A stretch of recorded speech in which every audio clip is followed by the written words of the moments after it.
Welcome in to the CHGO Bears Podcast on a preview Friday to the final home game of 2023. Hard to believe that we have run through another season, Nicholas Moreano. Good to see you, my friend. Greg Bragg's producing. Can't wait for his next pop-in on a Friday. We'll do it normally here, but he is not here today. There he is. Gregory is lurking. Can't wait for his contribution to the show today. He loves these Friday preview shows. All right. So, Nick, before we get into it again, and Joe Trevisa, you already got me rattled. I'm going to have to move away from the comments. What? It's Carman again? Yeah, it's Carman again. Carman's here again. You got to deal with me on a Friday, and you're happy to see me, and I know you are, and that is the way we're going to roll this. All right. Nick, let me ask you a question. Is Sunday a big game? Sunday is a big game for not just the Bears, but a bunch of the individuals who will be, obviously playing in the game. Matt Eberflus, will this be his last game coaching at Soldier Field? That easily could have been the headline of this show. But, yeah, I think there's a lot of significance to this last game at Soldier Field. So let me ask it a different way. Is it a big game for the 2023 Bears? I'm going to still say yes. It is a big game because I think right now they want to finish this season off right, Mark. Like technically there's the 1% chance they're still in the playoff run, but I don't think that's what they obviously have to rely on other teams to get in, but they still are playing. There's jobs on the line. So for the 2023 Bears, there is significance still. Okay, but I'm trying to, as the siren goes off, I'm trying to make a slightly nuanced point that's probably not that interesting, but I find it to be very interesting. Look, as far as 2023 goes, the Bears, as much as I'm hoping for a miracle here, it's so unbelievably unlikely that the game is generally irrelevant. It is. We're playing out the string. I hate it. I wish we weren't. I'm glad that there is the 2% chance. Wonderful. But so in that regard, I feel like the game is basically meaningless. As far as everything else, this may be, I'm not sure how they're looking at it, but it feels like the most important time in the franchise's history that I can remember. The more I just sit here and listen to Luke Getsy talk yesterday and think about the future of Flus and think about what they're going to do at quarterback or not do at quarterback, this time frame that we're in right now, we should all, I don't know, get out the journals. Let's document our Bears feelings on a daily basis. Greg Braggs is staying up till 1 a.m. and watching Oppenheimer till 4 because he can't sleep because he's that paranoid about the Carolina pick. Luke Getsy is asked a question about how he thinks the whole season has gone. He's like, it's an intense question. I don't want to answer that right now. Like, dude, we are in one of the most interesting times in the history of the franchise of the last, I don't know, at least a decade. So I just, with everything that's going on, so I'm just kind of excited about the whole thing and a little bit nervous as to how it's all going to play out. But hey, it's going to play out how it's going to play out. Yeah, I think a lot of Bears fans are feeling the exact same way because there's so much talk about what they're going to do after these next two games, right? What's going to be the big decision that Ryan Poles ultimately comes to about the quarterback position, the head coach, and how are they going to put this organization in the best position moving forward? But there are still 2 games to be played, but it does seem like, if you ask the pulse of the fan base what they're looking forward to, it's just what's the decision Ryan Poles is going to ultimately come down to, especially at the quarterback position. That seems to be all the talk on Twitter right now. I haven't really gotten into that much of that Twitter sphere yet. I'm waiting for these two games to play out, and then we can all engage into what we think Ryan Poles is going to do. Yeah, you're in reporter mode, buddy. You're about to switch into show host, Twitter, live your off-season Nicholas Moreano life. But all right, before we get into the offensive keys for this fine football game on Sunday, which I am excited to watch and see how it all comes out in the water here, if you will, with mainly the quarterback. But let's shout out Matt Eberflus. And Nick, he's got the nicknames video. And he's got a nickname for, I don't know, 20 dudes. Jaquan Brisker is Mako, and Kyler Gordon, of course, is Spidey. Jalen Johnson, Dragon Slayer. Eddie Jackson, he played the hits on that one with Bojack. Congrats on becoming the Jeff Dickerson Good Guy Award to Eddie yesterday. That was super cool to see. Smitty for Terrell Smith, the Sandman for Jack Sanborn, TJ Edwards, the Hitman. You got a favorite here, Nick? There's a lot of good ones. Just to Montez Sweat Beast. I really like. I mean, just you look at Montez Sweat. I mean, that's really a good one. I've always liked Juggernaut for Andrew Billings, just being, it's very fitting for his name. But it gave me a smile just listening. Eberflus, he basically approaches everyone like same exact way, but then replaces the nickname with whoever he's talking to. So keeps it consistent. But I think actually a lot of people actually like that video. The Dragon Slayer, I see Tricky Trips in the chat here. Dragon Slayer for Jalen Johnson. I think I like it, but that one caught me off guard when I was looking at all the other names here. Do we think that the locker room likes the Flus? I think so. I think they think he's a little corny in ways, like, oh, here's another nickname, but they kind of gravitate towards it, I guess. But I think so. I know. Well, definitely we know that Jaquan Brisker loves Matt Eberflus. They're always locking arms at the national anthem and Mako for the Mako Shark or whatever. But I think so. I think ultimately the locker room does enjoy the Flus. I mean, it would be one of the great accomplishments of my life, by the way, if Matt Eberflus knew me well enough to give me a nickname. What's up, Carm Daddy? What's up, Carm Malicious? What's up, C Spot? Something. I don't know, like whatever he would do.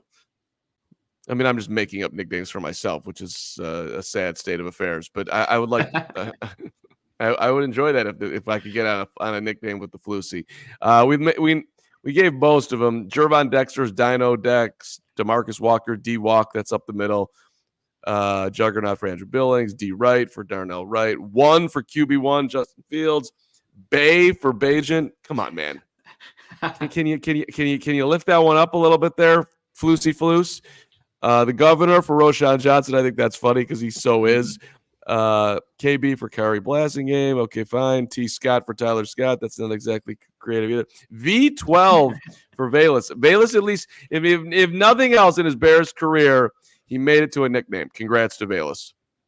Yeah, that's I think, maybe this is telling you who are Eberflus's guys. We're looking at this list right here. Is there any notable guys that are not? Oh, wait, where's DJ Moore is not on this list. Yeah, that's surprising at all. I don't know. Maybe just he's DJ Moore. Maybe he doesn't need a nickname. I don't know, but everyone else that he seems to like has one. I mean, DJ's too cool to like get sucked into, those of us who are just dying for a nickname. That's just not DJ. He's too set in his talents. All right, offensive keys, Nick. Where are we starting? Yeah, so just watching the tape of this Atlanta Falcons defense, they're active, man. They move around. They're going to swarm to the football. But I think what the Bears need to do is replicate what happened last week at Soldier Field against the Cardinals, and that's just staying ahead of the chains. And it was a tale of two halves for the Bears. And Cole Kmet got injured, didn't play the second half. DJ Moore is dealing with the injury. But when you look at first down success, Mark, in the first half compared to the second half, the Bears are gaining 6.8 yards per play on first down in that first half. That dropped dramatically in the second half to 3.86. So the Bears need to find that balance and stay ahead of the chains, because I think that allows Luke Getsy to call his offense the way he wants to, doesn't get pigeonholed to doing things that are too predictable, where the Atlanta Falcons are going to be able to really diagnose what they're doing and, get stops on defense. But I just think if they're able to do that, it just allows the offense to be what Fields wants it to be, what Getsy wants it to be. And Gardner Minshew in that Colts offense a week ago against Atlanta, there were a couple times where they didn't get, successful plays on first down. And you saw the repercussions of it, where Atlanta was able to kind of just pin their ears back, blitz him, and get the ball out quickly. It didn't always end up in a sack, because that's not what Atlanta does, but they were able to make some positive plays, and the Colts only ultimately scored 10 points in that game. So got to be successful and stay ahead of the chains, especially on first down. Some interesting nicknames coming in for me on the side here, including you, Dylan Prescott, which we don't really need, but thank you so much. You're a creative man. Look, Cole Kmet hasn't practiced all week. I don't know if he's going to Yeah. practice today. What the sense of that is, Matt Eberflus is talking at 2. He's played in 65 straight games. Last week I said as far as the keys, I threw Robert Tonyan in there because Cole was coming in not 100%, but of course he's Cole Kmet and he grinded through it and, had a big day before getting hurt. I would think that this has got to be the Rob Tonyan breakout game, man. Your last game at Soldier Field. I don't see you coming back to the Bears. This is it. Your last chance, Tonyan. Come on, man. You got this. We can't rely on Big Doug Mercedes Lewis to do much more than he's already done with his 5 catches on the season, and now he's got a touchdown pass. Yeah, it's a good point. We need to see somebody step up. And, look, Darnell Mooney's also dealing with the concussion protocol too. So Equanimous St. Brown looks like he's going to be ready to go by Sunday. So you're just going to need guys to step up in general at the tight end position, at the wide receiver spot. So I completely agree. It's now or never for Robert Tonyan. And after that drop against Cleveland, he needs to do something to really redeem himself and show why Luke Getsy vouched for, him to come on this team after being with him in Green Bay. So we need to see something. I'm also offensive keys. Falcons, they're good against the rush. They're good against the pass. This is a pretty good defense the Bears are going up against here. Justin Fields is from Atlanta. Justin Fields has been rumored that one of his trade destinations could be Atlanta. I don't know how Justin would feel about going back to Atlanta. And the more you read into the news out of Atlanta, it doesn't seem like Arthur Smith is necessarily looking to go that way, assuming that he sticks around. But I do think that as far as offensive keys, Justin having a big day with his legs, causing all sorts of havoc against a pretty, when they're lined up correctly, Atlanta defense, both effective against the run and the pass. I think we're going to need some Fields creativity for the Bears to score enough points to win. Yeah, Mark, I'll piggyback off that because I think that, Atlanta, they have done a good job at stopping the run, but areas where they have given up some bigger plays is on the edges. So I think this is a big part where Justin Fields' legs are going to come into play. And the Bears were really effective last week on it. It looks like a pitch that goes up the middle. There was a bunch of plays where Khalil Herbert was able to gain effective yards on that. Roshan Johnson was. And I talked to Roshan after that Cardinals game, and I asked him, what is that play? And essentially, it's just an inside zone toss play. And why they like it, the Bears, it allows the linebackers, if they think it's going to bounce outside because of the pitch, to overcommit. If they do, they run inside. If they don't overcommit, they'll just run it front side. So what I was just seeing from that Colts game against the Falcons, even though the Colts, again, only scored 10 points, they got some successful plays on the edge. So I think RPOs, attacking the boundaries, are going to be a way that you can exploit this Atlanta Falcons defense. Get to the defense here in a second, but I don't know if you've left anything out here, Nick, but let me give you one more just obvious underlying key. In his career, DJ Moore against the Falcons, obviously played him a ton in the NFC South. He's 3-7, and he's averaging 4.5 catches per game against Carolina, against Atlanta with Carolina. Darnell's not here. Cole's not here. Big Dog Wolverine, as Gary Ross put in the chat, he's got to eat. This is I don't know if he's healthy enough to do it. Guy didn't even show up in the injury report this week, though. I mean, he's literally looked like he sprained his ankle. He was going to have to sit out the game. He's back out there 5 plays later. And then he's making, a huge catch late in the game. This is a team DJ knows well. He's got his QB1 that he's been, given the love for. I think it's. I'm not saying we need a Commanders 230-yard performance, but if the Bears are going to win, DJ's got to be big. Yeah, and he said yesterday in the locker room, I think he was around 98%. Because of that Wolverine. 98, okay. 98, which is 1% better than what he said last time. So he's got that Wolverine being able to regenerate health type of power there. So I think so too. And I put my last offensive key here is just explosive plays.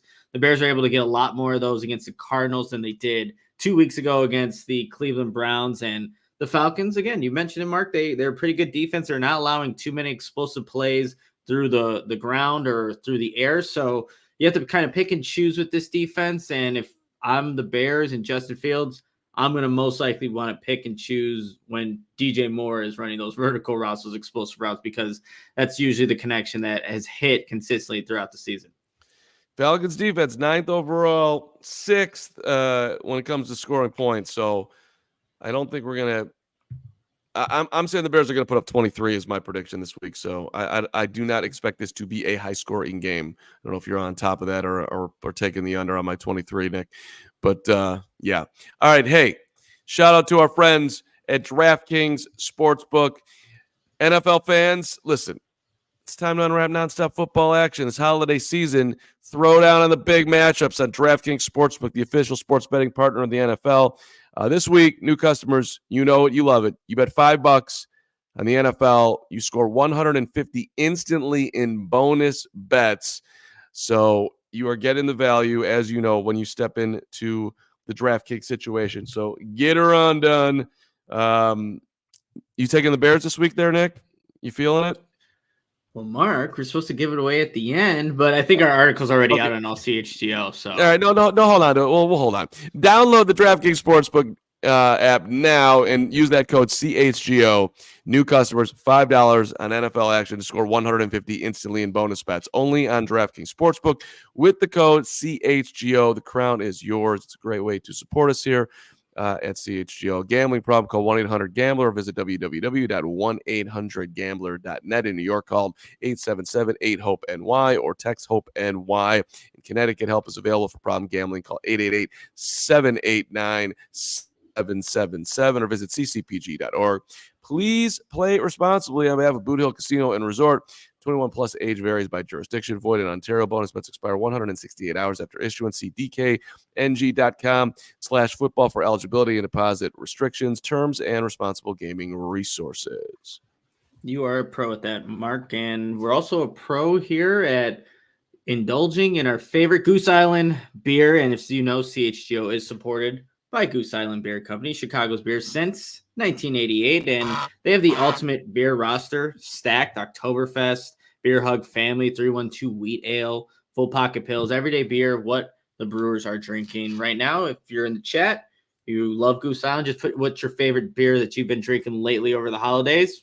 I'm sure there'll be some great options there, but you can grab an ultra fresh brewery exclusive beers at Goose Island's original brew house on Clybourne Avenue in Lincoln Park, or from their tap room on Fulton Street in Westtown. Goose Island Beer Company, Chicago's beer. All right. Thank you, Gregory. Before we get to the defensive keys, I want to underline something, because yesterday Adam Rank was on the show and we did the title for the show Civil War with Justin and Caleb, and just underlining all the conversation that's happening seemingly 24/7 on social media and in people's homes, whatever, on the street. Let's go. What are they going to do with the QB? Okay. Look, 75% of you, as far as CHGO goes, you want to stick with Justin Fields. And early in the season, when things were going a little bit south, and I didn't like how some fans seem to be turning on Justin, we did on here stand with Fields. Like, I wanted a standing ovation for the guy coming out because he's been nothing but first class here. Well, Sunday could be his last game at Soldier Field in a Bears uniform. It's absolutely on the table. So there is an opportunity, if you are going, to give him a standing ovation. Get on your feet for Justin, man. It is not saying it's going to make any difference on what they're going to do. Maybe he's staying, maybe he's going. I don't know.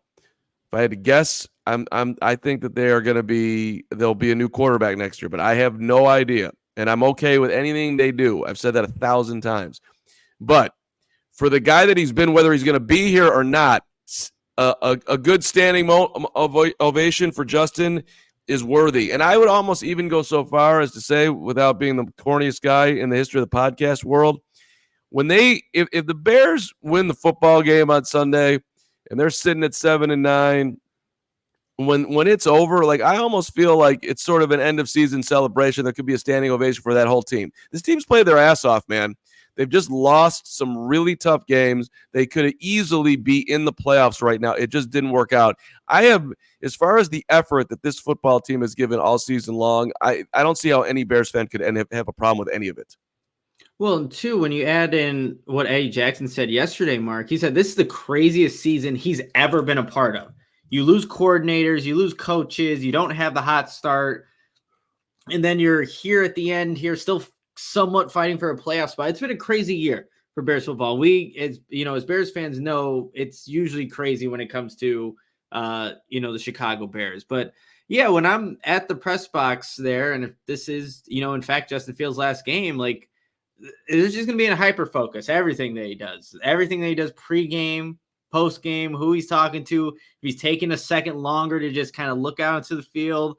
Yeah, I think that's worthy of paying attention to because we just don't know the future of him. He's been a lot of fun to watch, a lot of fun to cover. There haven't been successful football teams in terms of the wins that have come with him at the quarterback position. But yeah, he's been electric. Matt, can we go back to 2022 real quick where everyone's like, if only Justin had a team here and he was putting everybody on his back, like that was him carrying that entire team for the entire season.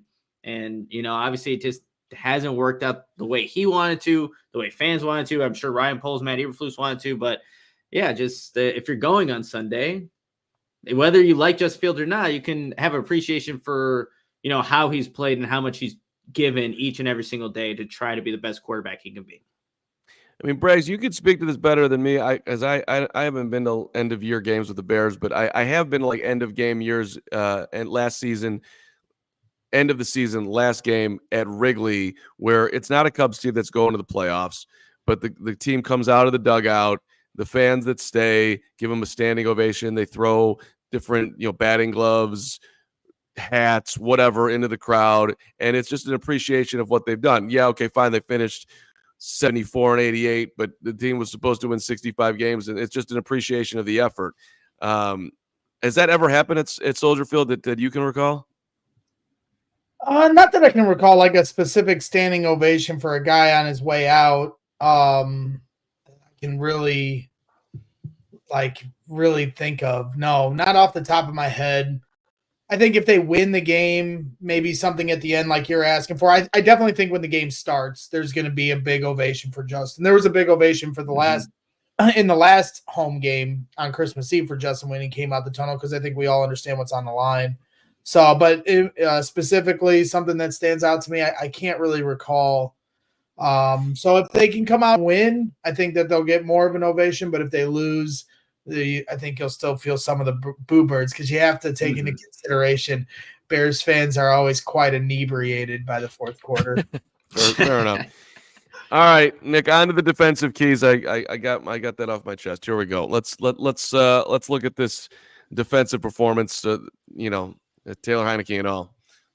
Yeah, so I think the first key for me is I'm going to use a word that's been used from a bunch of the coaches and players, population. And you heard Andre Kurtz, the safeties coach, talk about Matt Eberflus use that word in reference to bringing down Bijan Robinson, because this is a guy that if you're not tackling him with a group, you're most likely going to pay for it because this is a guy that's forced 50 missed tackles this season. That's tied for fourth most among running backs. He's a guy that will most likely make that first guy miss, whether it's with, finesse and elusiveness or through power. He has he has everything.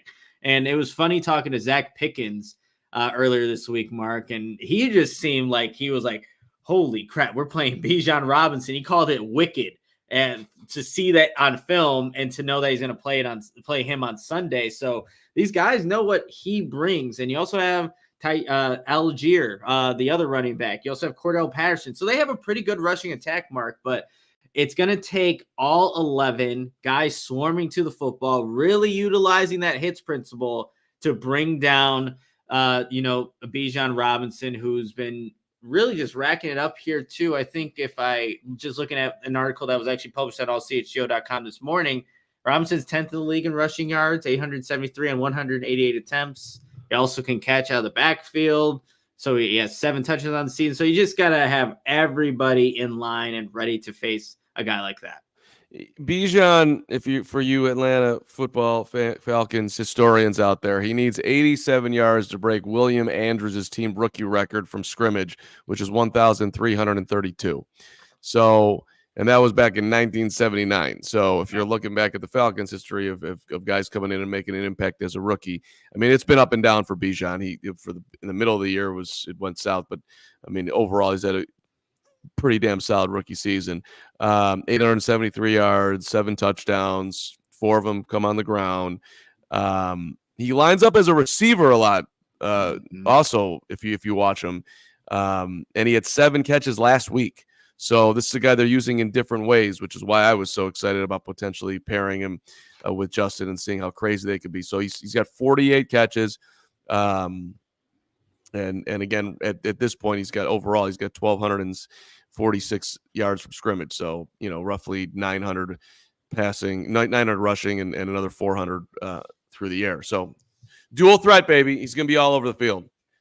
Yeah, and like as a receiver too, like with whether it's the safeties that are going to be designated to him, or if you want to put TJ Edwards, Carman, but you just got to watch out for a guy like that because he is shifty. He knows how to run routes like a receiver. It was actually there was a touchdown that wasn't successful because Bijan, he ran a great route, but I don't know, maybe being a rookie or spatial awareness, he backs up out of the end zone, catches the ball, and doesn't know where his feet are at, but I'm sure he'll correct that mistake at Soldier Field on Sunday. But yeah, it takes everybody to try to stop a guy like that.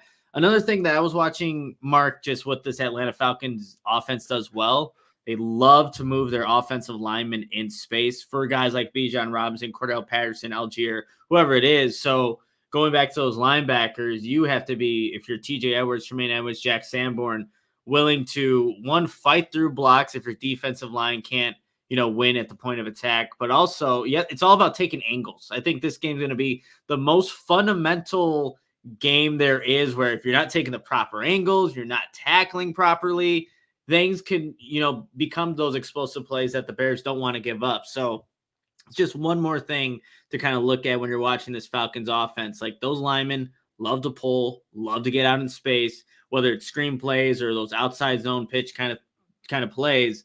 They will get out there. So I'm really looking forward to seeing how Edwards, Edmonds, Sanborn can fight through blocks, get to their landmarks, and hopefully make plays. It was the second leading receiver yardage-wise on the Atlanta Falcons? Probably one of their tight ends. I would go with Pitts. That's correct, Kyle Pitts. Do you remember what year he came out in the draft? I think that was was that the same draft as Fields? That's correct. Yeah. Fields went 11th, Pitts went 8th. So they chose Kyle Pitts over Justin Fields, and you're sitting there with Taylor Heineke, and you've Desmond Ritter, and you've just signed Matt Barkley off the practice squad. So, Bears. They have not used Kyle Pitts right up to this point in his career, but he's been making more plays lately. And I think it was Eddie Jackson last year that put a good hit on him that knocked him out for a couple of games when it was back in Atlanta. But he's a freak athlete, and just maybe they can figure out how to start to use him after this week, and that'll be great for them and good for the Bears. I have one last thing here, Mark, for the defensive keys. You mentioned Heineke. Montez Sweat was a guy that played with Heineke in Washington. Call him a really gritty player. If you watch how he plays, he does have that grit to him. He's looking to extend plays. Kind of, if there's an arm tag, he's going to try to fight through it and see if he can make a pass. There are a couple plays where he should have easily been intercepted by the Indianapolis Colts last week. They weren't able to fully make the play. So that grittiness can be good, but I think it also creates opportunities for a Bears defense that's been creating a lot of turnovers as of late. So you can, it can go both ways with that grittiness with Tyler Heineke, but he's going to extend plays. He's going to try to, find plays deep downfield, but he's also going to give you some opportunities. So I'm looking forward to seeing if the Bears can capitalize on things like that. Apologies. I don't know how I just brain farted Matt Barkley over from the Jaguars to the Falcons, but I did that. So, whoops. These things happen. It's Friday. My bad. Look, I just, as far as, what you're talking about and just the Bears defense overall, Montez Sweat is, we talk about him a lot, but I almost feel like you should be making a bigger deal on what has happened here. I mean, the Bears have gone from a horrendous bottom of the NFL defense to the Bears might end up, unbelievably, they might end up with, as far as statistics, it's not the best rushing defense they've ever had because teams don't run the ball as much, but they might actually end up the season allowing the least amount of yards on the ground in the history of the franchise, which is crazy. And they're definitely going to be in the top 5.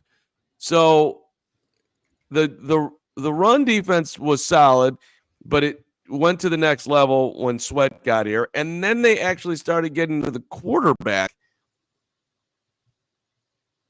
You go back to last season, the Bears couldn't stop anything. It was straight brutal. So Ryan Poles, you went out and got Tremaine. You went out and got TJ. You went out and got Montez. You went out and got Billings. It's a hell of a job, man. I mean, really. Yeah, Mark, they were 31st in run defense last season. 31st. There was the only team that was worse was the Houston Texans in terms of total yards given up. So it's been a complete 180 from what this defense has been able to do at stopping the run. And it's a good point that not as many teams are having, as much of an emphasis on rushing, but it's still obviously there. And the Bears, they put the guys in place to really stop that element from opposing offenses. And I would have to go back and see who had the most productive day. It probably was maybe week 1 against Green Bay, but there have not been teams that have come into Chicago or whether they've been on the road and run on the Bears. It just hasn't happened. And what's exciting about it is that you would think that this is, you re-sign Billings, Sweat's here, guys are getting better. Jervon Dexter Sr., let's put you in the key category here. Let's see you get back and hit the quarterback once again. Zach Pickens. Here's my pay attention moment. So I'm going back and watching Arizona last week. They are still the rookies. If you watch, it's not all the time, and then maybe it's not even half the time. But I think we're right up. Call it right about half. They are late getting off the ball. And Nick, you do a lot of film watching. Do you see the same thing? You're shaking your head. Yes.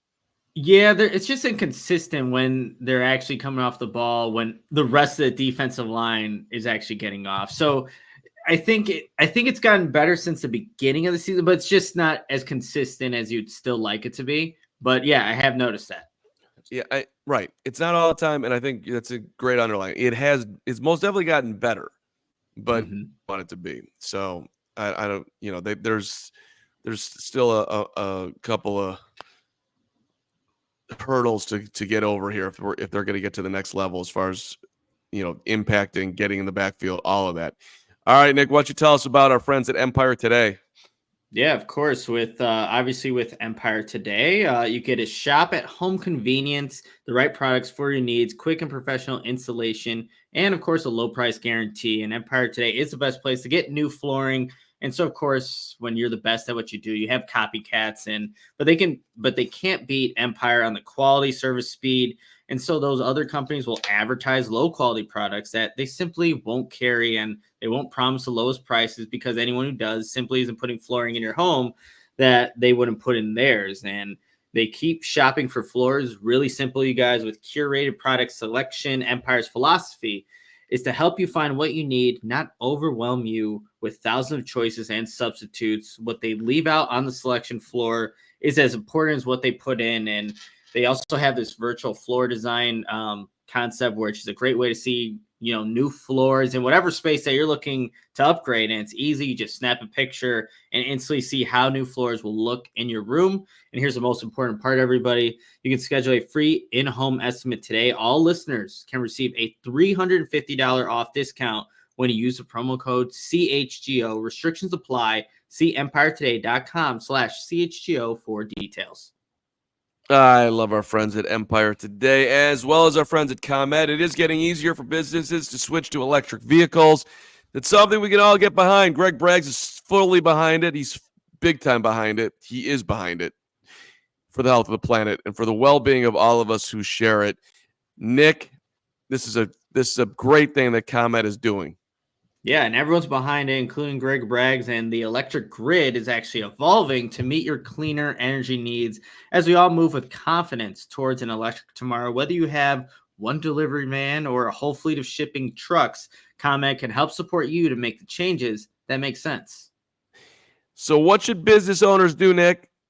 I got you, Mark. They can go to ComEd.com/clean to learn more about the resources, fleet rebates, and infrastructure incentives available to help businesses go electric. If you own a business, don't wait. Start making your plan today to go to electric vehicles. Good for business, good for the planet, good for all of us, really. And you can go to ComEd.com/clean.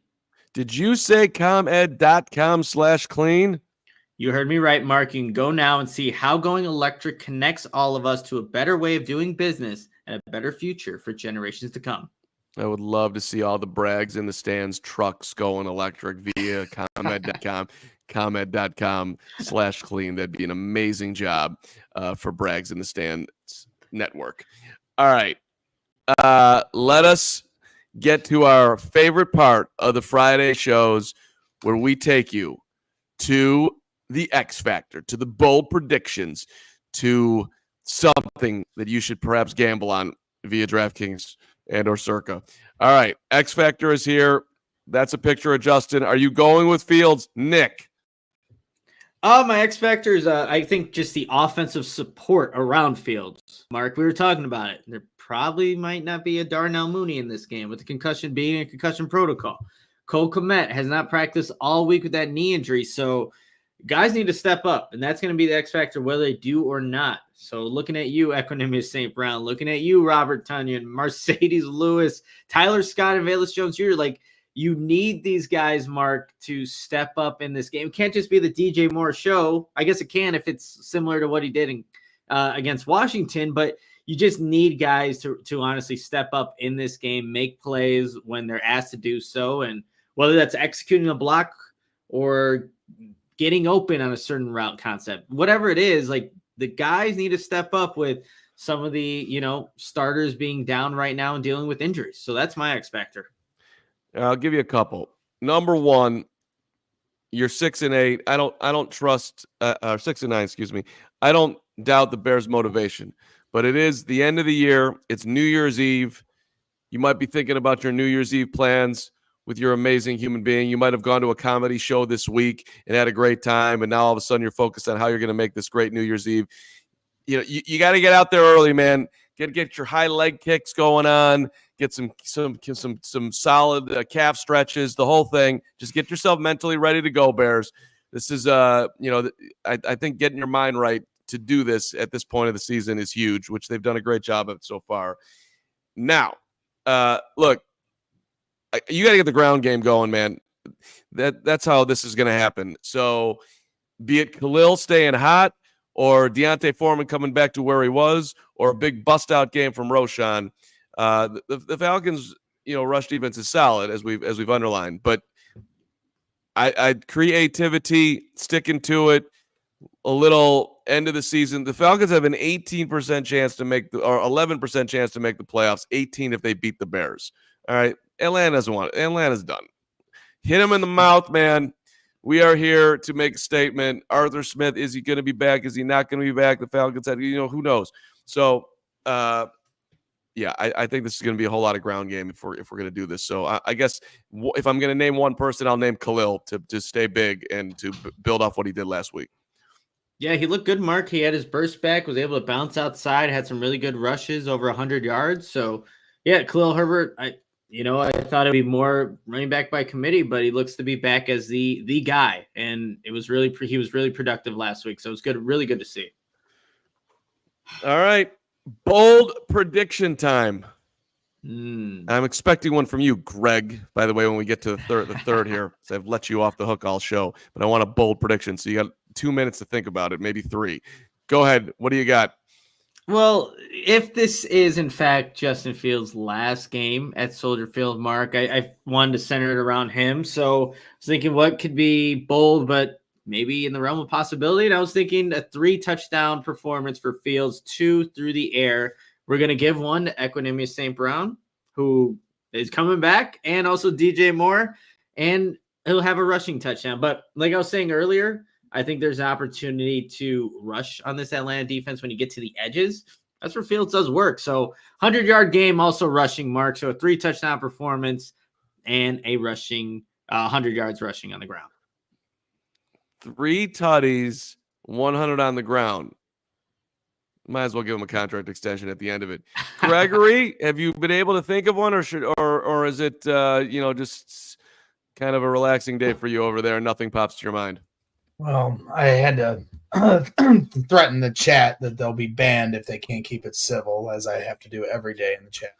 But my bold prediction is another guy that may be making his last game at Soldier Field, and that's Eddie Jackson, who will have a pick 6 on Taylor Heineke. Taylor likes to give the ball to the other team at times, and he's a guy that's willing to try to fit it in windows. And Eddie Jackson's always been a guy that can bait and switch. So, I can see Eddie Jackson returning a pick 6 in his final game at Soldier Field. Like it. I hope Eddie's back next year, but I love that one. All right. My guy did nothing last week. Zippo. All right. And the most catches he's ever had in a game this year was 3. And he did that against the Cleveland Browns. The most yards he's ever had in a game was in the same game, 49. Other than that, he hasn't been over 20 in any game. He has yet to find the end zone all season long. Anybody know who I'm talking about? You are talking about Tyler Scott. That is correct, Nick. I like you, Nick. I like you on top of your game, Nick. Way to go. I see my internet's getting wonky, which is scaring me. Okay. Tyler Scott, someone's got to step up here. Darnell's done. And you're to your DJ thing. Listen, T. Scott, you're on the Adam Rank podcast with the Tyler Scott Show. We had Adam on this week. There's a connection to CHGO. It's the last game of the year. I like 13. Somebody's got to get open. It ain't going to be. So let's go. Tyler, your first time in the end zone, and you're going to have a career-high day. You're going to hit the 50-yard barrier. Let's go, T. Scott. Enough Luke Getsy with making a 5'9", 140-pound guy his main duty being out there blocking.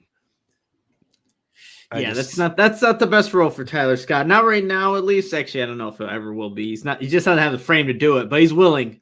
But he's better running routes. I mean, sure, he's a good Tyler Scott. The guy will do whatever he asks him to do. I enjoy him. He's a fine fellow. But let's let him run free. Let's let him do what he does. Let's down the field. That's right.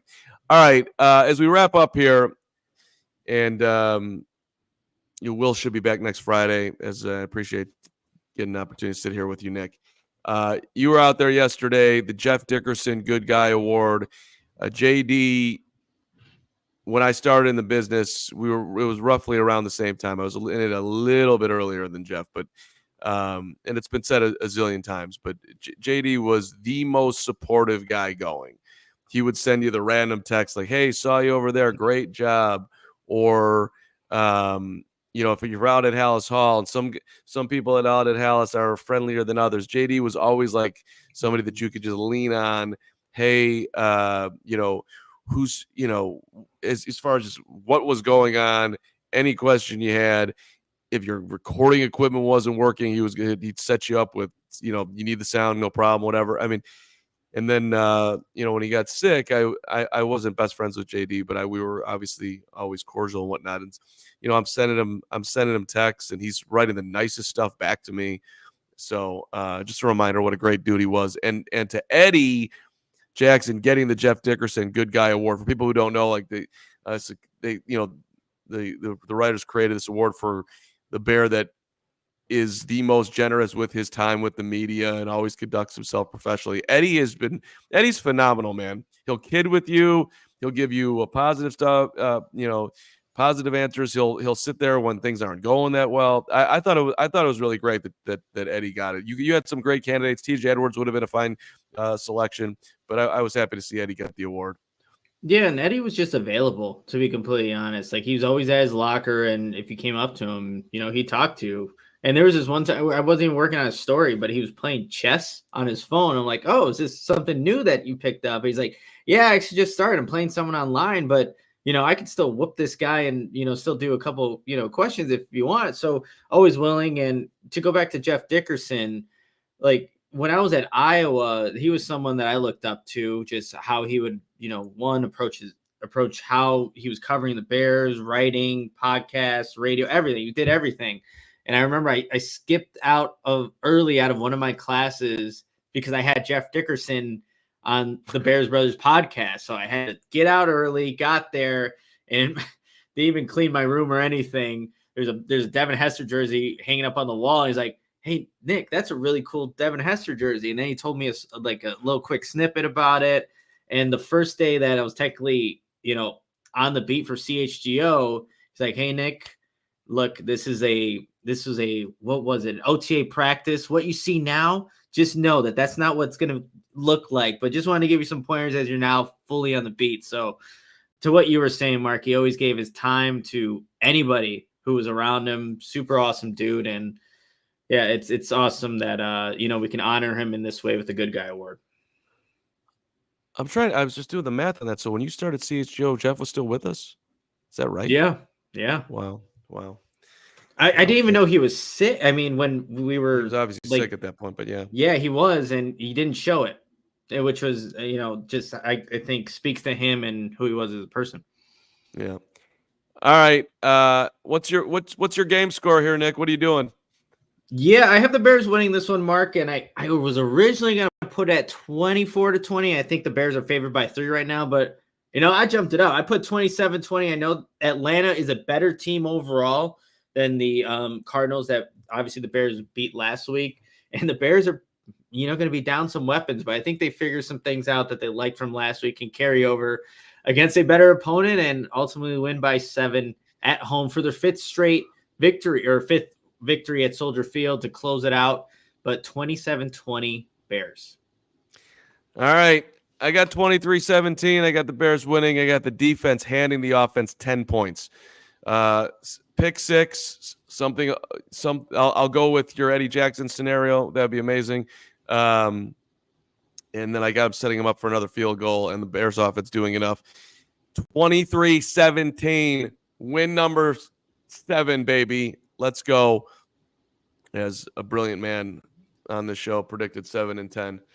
And his name is also Lawrence Benedetto, but Lawrence only picked it because of me.